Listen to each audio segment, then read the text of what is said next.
আমার খুব শখ বাবাকে নিয়ে একদিন পাহাড় দেখতে যাব। পাহাড়ের চূড়ায় উঠে দাঁড়াবো, আর না হলে পাহাড়ের পাদদেশ দাঁড়িয়ে আমি আমার বাবাকে নিয়ে অহংকার করব।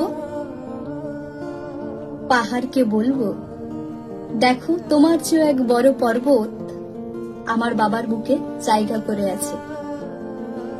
নিজের সমস্ত শক্তি নিয়ে সেদিন চিৎকার করে বলবো, দেখো কিভাবে একটা মানুষ বুকে পৃথিবী সময় এই ভার নিয়ে ক্লান্তিহীন হেঁটে চলেছে জীবনের ওপর। হা হা, তুমি অত ছোট যে এই পথে হাঁটার যোগ্যতাই স্রষ্টা তোমাকে দেয়নি। মাকে নিয়ে একদিন সমুদ্রে ঘুরতে যাব। সমুদ্রের পার ঘেঁষে মাকে নিয়ে হাঁটব। আমার মাকে দেখে সমুদ্র ঈর্ষান্বিত হবে।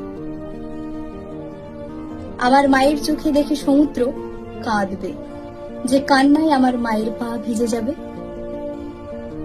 তার চেয়েও বড় এক সমুদ্র সে আমার মায়ের চোখে দেখতে পেয়ে নিজেকে নিয়ে ব্যর্থতার শোক পালন করবে, যে শোকে তার প্রতিটি ঢেউ এসে আছড়ে পড়বে তীরে। আমি তখন অহংকার নিয়ে আমার মায়ের হাত ধরে সমুদ্রের তীরে হেঁটে যাব।